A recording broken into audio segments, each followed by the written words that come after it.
Lucy Nichols, a young woman barely out of her teens, stood before the judge. Her face, pale and drawn, betrayed the turmoil within. Just a few years ago, she was like any other teenager navigating the confusing world of adolescence. Now she was a mother facing a horrifying accusation. She had harmed her own child. The courtroom, hushed and expectant, waited for her plea. In a voice barely a whisper, Lucy confessed.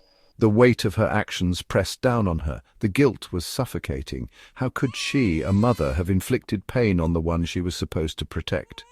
Her story, a tragic tapestry of poor choices and missed opportunities, began long before that day in court. It was a story of a life that had spiraled out of control, a life that had taken a devastating turn. The news of the baby's injuries spread through the community like wildfire. Whispers followed Lucy wherever she went. Neighbors who once offered friendly smiles now averted their gazes. Fingers pointed and judgments were cast. Initially, Lucy deflected the blame. Her ex-partner, she claimed, was responsible. He was the one with the temper, the one who couldn't handle the pressures of fatherhood. Her words rang true to some. After all, isn't that how these stories often unfolded? But as the investigation deepened, the truth began to unravel, revealing a far more complex and heartbreaking reality. The doctors at Birmingham Children's Hospital were baffled. The baby, just 5 weeks old, had sustained injuries that defied explanation. Broken ribs, bleeding on the brain. The telltale signs of abuse were undeniable. Health visitors, alarmed by the baby's condition, had raised concerns weeks earlier. They had noticed bruises, subtle but concerning. Lucy had brushed off their questions, offering vague explanations, but the truth, like a festering wound, refused to remain hidden. As the evidence mounted, Lucy's carefully constructed facade crumbled. She could no longer hide behind lies and deceit. The truth, in all its ugliness, demanded to be heard. Lucy's life had been a constant struggle. Diagnosed with ADHD at a young age, she struggled to focus, to conform.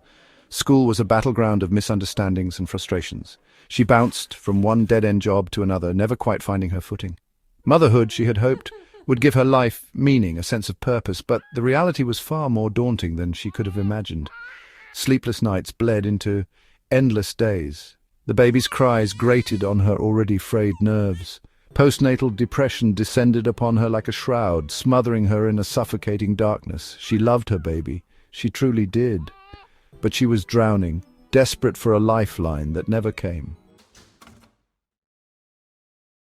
Section 5. Behind Closed Doors. Lucy's world had shrunk to the four walls of her temporary accommodation in Erdington. Isolated and alone, she felt the full weight of motherhood pressing down on her. Her family, miles away in Nuneaton, tried to offer support, but it wasn't enough. She hadn't even registered the baby with a GP, too overwhelmed to navigate the complexities of the healthcare system. The shame was unbearable. She loved her baby, but she resented the tiny being who demanded so much of her. The pressure built day after day until it reached a breaking point. In a moment of despair, fueled by exhaustion and frustration, Lucy snapped. Section 6. A cry for help ignored.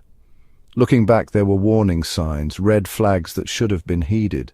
The missed appointments with health visitors, the lack of engagement with social services, Lucy's withdrawn demeanour, her vacant eyes. But somewhere along the way the system failed her, whether due to overstretched resources or a lack of communication. The support that Lucy so desperately needed never materialised. Her pleas for help, if she even recognised them herself, were lost in the bureaucratic maze. And so a young mother, overwhelmed and unsupported, made a choice that would forever alter the course of her life and the life of her child.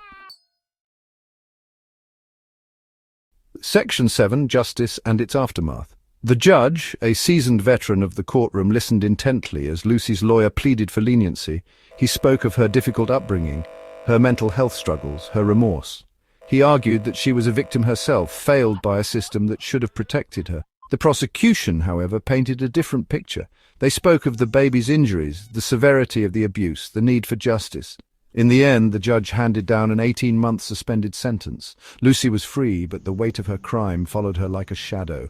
The court of public opinion was less forgiving. Social media erupted with vitriol and condemnation. Lucy became a pariah, her name forever etched in the annals of true crime. Section 8. A Child's Fate.